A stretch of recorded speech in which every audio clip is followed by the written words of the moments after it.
So was that a guess, or did you know? Of course, it was a guess. The word convergence was first used in an article written by D.J. Farber and P. Barron in the academic journal Science, and the title was called The Convergence of Computing and Telecommunications Systems. And actually, somebody said 1978, and that was the year that Nicholas Negroponte wrote his famous article where he had the three circles converging: computing, publishing and printing, and broadcasting and film. But interestingly, Negroponte did not mention telecommunications. So, the three panelists are going to answer the question which is before you. As the pace of convergence quickens, how should the regulatory regime be reshaped so that it keeps technology neutral and does not become immediately obsolete? And the only rule is that they have no more than 10 minutes, and they must define the word convergence before they start. Gabrielle, Gauthey, it's all yours. Thank you very much, Mr. Chairman. Now, I will first admit to you that there are two words I hate. The first one is convergence, and I'm going to try and define it, because indeed, as you say, it's rather blurred usually. Everybody talks about conversion. And the second one is technology neutral, because I'm a former horrible regulator. And I can tell you, it's very difficult for regulation to be technology neutral. And it's a word that, although I know it's in the European framework, but regulation is not technology neutral. So, first of all, what is convergence? I find at least 4 definitions, and I will later in my speech concentrate on the number 4. The first one is, we see a convergence of protocols. We come from a world which was a silo world, with 4 different networks. That meant and this has an influence on regulation because they were regulated differently. Vertical silos were voice, data, video, internet. So and technology, they were rather different and rather secure in each of their world.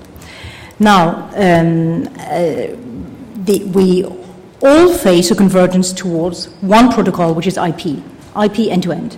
Even 3G was not IP end-to-end. LTE becomes IP end-to-end. And this has some serious regulatory implications, like the PSTN sunset. So that's the first definition. My first definition is protocols. Second is the fixed mobile convergence. But I mean, we've long talked about this in voice. Mobile and fixed networks were regulated differently. With the internet access, also was regulated differently on mobile and voice. And today, we have an increasing convergence. The future, as we know, of mobile, with the explosion of mobile data, is fixed. We all know that, we heard in the preceding panels, that we're going to face a spectrum scarcities, and the future is small cells. It has Wi-Fi offload. We're going to have to offload. And what do we have behind all these mobile devices, these tablets that we have at home? We have a fixed connectivity, a DSL line or fiber network. Third definition of convergence, broadcasting world and the broadband world. That's perhaps the most common one, content and networks. So it has been pulled by different patterns of content, space of multi-screen, non-linear programming. The consumption has shifted from broadcasting to unicast and on-demand. And of course, this convergence will only be accelerated with the cloud. So the core IP accessing from content from the cloud and data centers on your mobile phone. So these convergence of the two worlds. And last is the so-called, even also with another word which is not quite right, the over-the-tops and the other players, the convergence. We are faced with 2 different worlds. The new web-based apps platforms that offer pretty much the same functionalities as our old ECS, as we call them in the European framework, electronic and commerce service providers, but that do not have at all the same regulatory regime as we know. These services have the same look and feel, but they do not offer exactly the same level. As we know, this has been amplified also by the apparition of smartphones, all these type of convergence, and the very quick developing consumption of both over-the-tops on mobile networks, and not only in our developed world, but in the developing world. We know that the smartphone is a great accelerator of all these convergences. I don't know if you know, but in Kenya, which is a country where I happen to know quite well, in the slums of Nairobi, 8 out of 10 phones, everybody has a phone, skip lunch, but 8 out of 10 are smartphones. And so this very rapidly changing world is ahead of us, not only in the developed world, but perhaps more massively in the developing world. Now, very quickly, what does it? How should the regulatory regime be reshaped? My first, of course, especially in this part of the world, in Europe, there is a strong push towards bridging the unlevel playing field, as it is called, between the OTTs and the old service providers world. Just some of the obligations that fall on service providers that do not fall on over-the-tops: interoperability, consumer protection rules like net neutrality, transparency, quality of service, number portability. This falls on one category. Universal service obligation, emergency calls. Fourth, sector-specific privacy rules. We have spoken a lot about this. Collection, the rules that impact the collection of data, the conservation of data, the way this data can be managed, the way this data can be valued, how you can extract value out of this data. Different rule applies to the two worlds. Fifth, legal interception. And last but not least, security issues are not exactly the same on what are called essential infrastructure players and the rest. Now,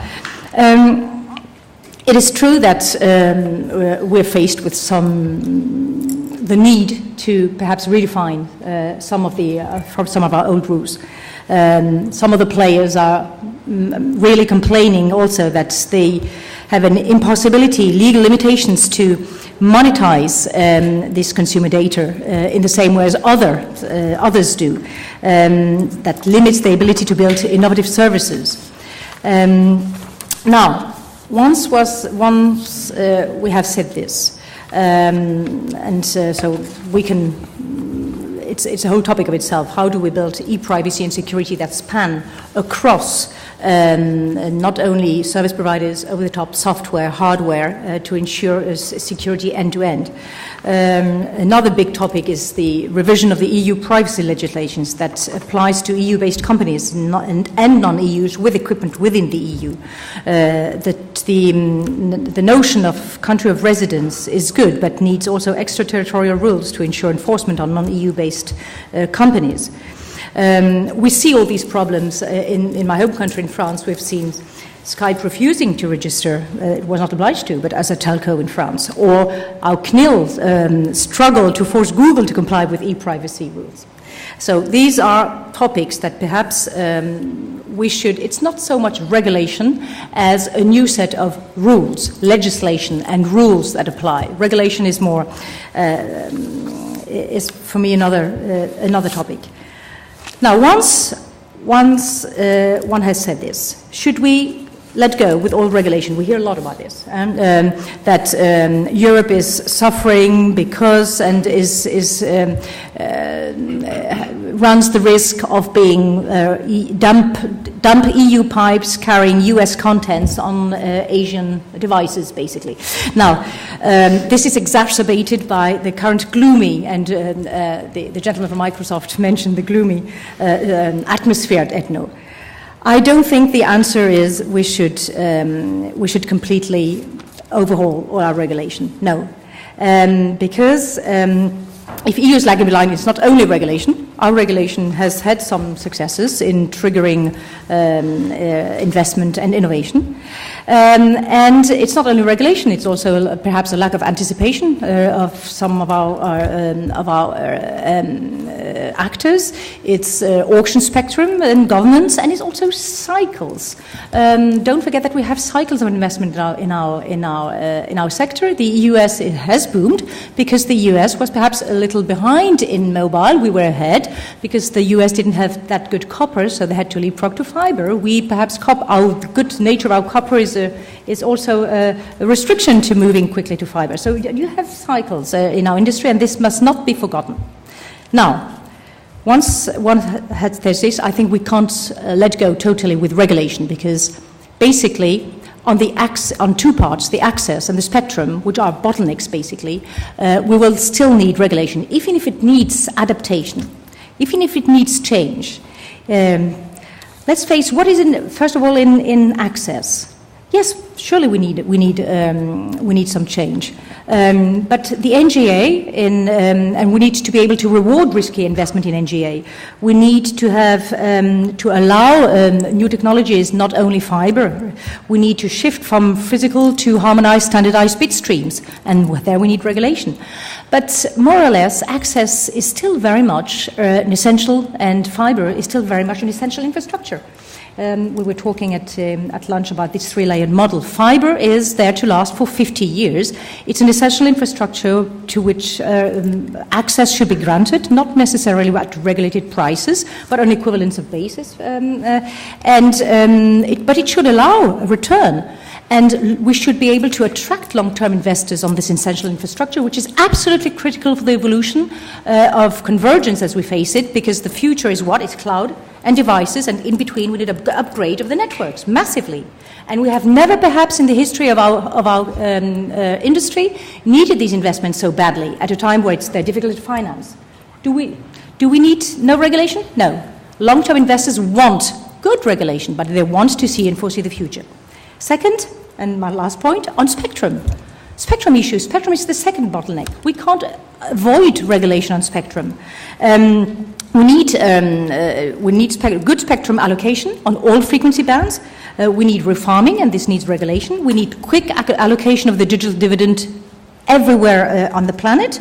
We need to streamline small cells rollout, and this is also regulation. And last but not least, we need new ways to share this essential resource. We've seen some interesting models, as license shared access, for instance, or there are some in developing countries which are even more innovative in the way they are going to make spectrum shared. Wherever you have an essential resource or difficulty to finance an essential facility like access networks, then unfortunately you will still need regulation. So basically my point is, we still need regulation for essential access, essential infrastructure. You need new rules for the world of the services, and especially the converging services I was describing. Thank you, Gabrielle. Can we move on to Jim Patrick, who is not Bernard Lord? Bernard had to go back to Canada, but he's the Executive Vice President of the association. Jim. Thank you. Bernard sends his regrets, and he sends me. And it's not the first time this has happened at an IIC, so thank you. My definition of convergence, remarkably similar to what Bernard's definition was going to be. It's the business world's reaction to technology that makes content available on any platform. It's about owning the content and the platforms. It's being driven by the internet generally, and by the broadband anywhere capability of wireless networks specifically. My main messages today are, first, that convergence at a corporate level is an inevitable response to technological disruption. Second, that this has made consumer policy an important consideration at the regulatory level. And third, that it's made consumer politics an important consideration at the political level. As such, much of what I'm about to say might have fit equally well or equally poorly on the first panel of the conference, Old Rules for New Realities. In Canada, we're going through a patch of intense debate about what the right market configuration, the right competitive market configuration is for a country, where we are in many spots regional, we're urban, we're rural, we're remote, we're provincial, we're federal, we're English, we're French, we're third language. Not surprisingly, today, as a result of the geographic demographics, to be a successful communications company in Canada means having scale in the market. It means being able to do one thing in one part of the country, another thing in another part of the country, using cable where it's practical, using satellite where it's practical. When I got into the business 12, 13 years ago, Canada was characterized by 24 family-run media and cable companies, most of them into their first or second generation of family ownership. It was characterized by provincially owned telecom monopolies and one dominant national public broadcaster, the CBC. In that short period of time, those family-run businesses have either gone public or they've consolidated under single-family private control. All of the regional telecom monopolies, with the exception of one, have merged, gone public, and the CBC is still there, delivering what I believe to be its new mandate of issuing strategic reports into the future of the CBC. This pace of convergence has tested everyone in the sector, from government to regulators to business to consumers. So on one hand, we've had consolidation and convergence by business to meet the changing technology and consumer environment. Well, on the other hand, we still have an unsettling degree of expansion and fragmentation in the regulatory environment. To give you an example, before a vertically integrated media company in Canada can buy another media company, they have 5 legal hurdles to clear. We have a Competition Act and a competition regulator. We have a Broadcasting Act and a Telecom Act administered by the Communications regulator. We have the Radio Communications Act administered by Industry Canada if there's spectrum involved. And we have the Investment Canada Act also administered by Industry Canada if one of the players is a non-Canadian company. So that's 2 ministers, 2 departments, 2 regulators, 5 acts, and 3,000 pages of legislation and regulation to consider. And even if you get all the way through those, and all of those departments come together, they issue a positive recommendation that the Minister of Industry should approve the merger. There's going to be some kid in his office with his eye on next week's polls, and the deal can be turned down with no explanation. We saw one this week, national security. For reasons of national security, we will not permit the sale of MTS Allstream to this other company. That was it, no explanation. So that's generally the regulatory layer that applies to corporate ownership. There's also another layer, of course, that tends to reside with the CRTC that relates to the treatment of content and consumers by converged companies. And not to go into too much detail, but there's 3 main parts to this. There's a vertical integration policy, which is about the exercising of exclusive linear and online rights by integrated companies. There is a diversity of voices policy, which says who can own what, who can own how many media outlets of what type in which markets.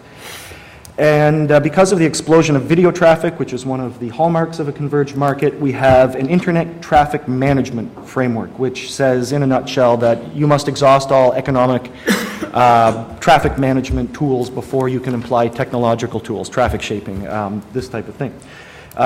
To my theme of regulatory expansion, the first one I mentioned, the vertical integration policy. The day that was released, I was at one of these things that governments periodically do. It was a red tape reduction action plan roundtable workshop thing.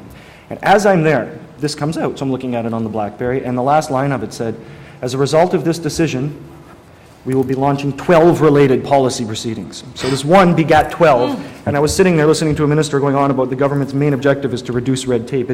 I often feel that their small business strategy is to take large businesses and turn them into small businesses through the weight of red tape, despite the periodic spasms of red tape reduction that I'm sure are not unique to the government of Canada. So those are the big structural policies that make up the government's convergence toolkit. There's also, Gabrielle alluded to this, targeted regulations around consumer privacy, telemarketing, anti-spam, use of data obtained by one division of a company by another division of the company, and so forth. The other trend I wanted to remark upon today is one we've seen recently, and I call it regulatory convergence, and not in a good sense. CRTC has rightly recognized that it has far fewer gates that it can open and close with respect to who has access to which types of content. That's a hallmark of convergence. It's become, I think as a result, more of a corporate structure regulator. Far more time on how companies are structured, where the structural separation rules should apply, and so forth. At the same time that our antitrust regulator, the Competition Bureau, is spending far more time looking at media transactions. So we have a media regulator. It's become more of a competition regulator. We have a competition regulator very active in the media marketplace, regulatory convergence. We're also seeing, as I mentioned earlier, an unprecedented level of political interest in the communications marketplace. We're expecting a speech from the throne next week as government returns from its much-needed break and resets a new parliamentary session. And what we're hearing is the main plank of this speech from the throne will be how many players should there be in the wireless market. So having solved all the other problems, this is where the government has landed, which is where governments often land when they're unsure of their chances of re-election. The closer an election gets, the greater the sense I've noticed that governments adopt that what's good for business is bad for consumers, and vice versa. This is our Conservative Party, by the way. So how is convergence being regulated today? 5 acts, 2 ministers, 2 departments, 2 regulators, 3,000 pages of rules and regulations, and at the end of the day, next week's polls that indicate how popular the government is. So looking ahead, there are 2 policy directions that governments and regulators can take with respect to the converged technology and business environment. First, there's the ex-ante path, which assumes that bad behavior will fill all regulatory voids. It attempts to deal with technological and corporate convergence through layers of regulation that are subject to final approval in the political arena. This path leads to different outcomes for different companies competing for the same consumers and the same investors in the same marketplace. It's a path marked by endless layering of new regulations over top of old ones and of direct political interference in the marketplace. Or we can take an ex-post path based on clear principles and guidelines that anticipate good behavior, backed by clear, consistently applied penalties where bad behavior occurs.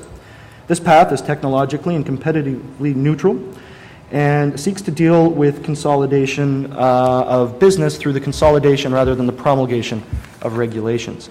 I would note in closing that the closing panel of last year's IIC conference, also moderated by Richard, was called Market Governance, the Search for Excellence and Transparency.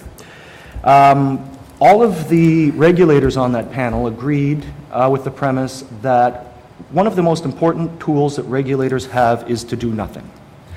That's an option that is frequently recognized by regulators. It's an option I wish was more frequently exercised by regulators, and that I think will be crucial as the business and consumer environments continue to converge. Thank you. Thank you very much, Jim. Jim's joke about the large businesses becoming small businesses reminds me of that joke from the dot-com boom. Do you remember? How do you make a small fortune? Start with a large fortune. Now, David Ferris. First of all, David, you've got to explain 21st Century Fox, because we all know 20th Century Fox, but explain us 21st Century. Well, 21st Century Fox is the parent of 20th Century Fox, but 21st Century Fox is a new company we created in July 1st. We are the world's premier portfolio of cable, broadcast, film, pay TV, and satellite assets spanning 6 continents. We reach 1.5 billion consumers every day in 100 local languages. We have, as I said, the businesses are pay and free-to-air channels that are general entertainment. They are news, sports, channels like National Geographic. There's 20th Century Fox, the film studio, the TV production studios, which is 20th Century Fox TV, as well as Shine Group, and then our pay TV platform, Sky Italia. My colleagues from Sky Italia are here, Sky Deutschland, and then our equity interests in B-Sky B, a colleague from B-Sky B is here as well, and Tata Sky in India. So, from the type of company that we are, I think it's going to be understandable to you that I'm going to be focused on the convergence discussion in the context of the audiovisual industry. Notwithstanding my accent as an American, I'll be looking at it more from a European perspective since I live in Europe. And I'm actually going to be taking a more macro look at this rather than drilling down in some of the more specific regulatory issues that Gabrielle and Jim did. So the question posed to us, as Richard said at the outset, is, given the pace of convergence, how should the regulatory regime be reshaped so that it keeps Oops, I forgot to answer the question of what is convergence, didn't I? So Yes. Just very quickly. Very briefly. You could say 21st Century Fox. the way I would define it for the way I'm going to present, it's the blurring, merging, and interchangeability of three sectors: telecoms, information technology, and media. Good. They used to be distinct. Now I think that they're blurred, merged, and interchangeable. So to answer the question that was posed to us as panelists, our brief answer is, make haste slowly. We offer such caution in light of the massive growth of the online media industry, as well as the continued health of what is perceived to be the more traditional TV industry. Everyone will recognize that consumers are benefiting from a whole host of new products and services that allow them to access a wide range of content across all different types of platforms. Just two stats to give you an example of how this growth is so incredible. There are 3,000 on-demand audiovisual services across the EU offering a range of consumer offerings and business models. Online video transactions grew to 58.8 million in 2012, which is a 2,350% increase from 2006. So this is impressive by any measure. We therefore argue against ex-ante regulations and feel that, generally speaking, general competition law is more than adequate to address the fast-changing, dynamic, and highly competitive marketplace for media. We recognize the rationale for different regulatory regimes between linear and nonlinear services due to the different degrees of consumer choice and user control. But when you think about this in the context of implementation, the guiding principle, we believe, must be treat like as like. In Europe, the country of origin principle is the cornerstone of EU integration in the digital single market. Country of origin, coupled with commercial freedom, is the bedrock of a successful audiovisual industry in Europe. This is indeed proven by the two stats that I stated just previously. However, if governments do proceed to review their regulatory regimes sooner rather than later, we offer two important issues for them to consider. The first is we caution against transposing legacy regulation onto new services. Rather, we believe government should consider the changing marketplace and eliminate legacy regulation that is no longer relevant. Second, regulatory burdens, in particular in the context of public interest obligations, should correspond to the extent that different services benefit from public goods, such as spectrum. In this context, it is important to note that responsible companies will always listen to their consumers and respect their preferences regarding content and safeguards.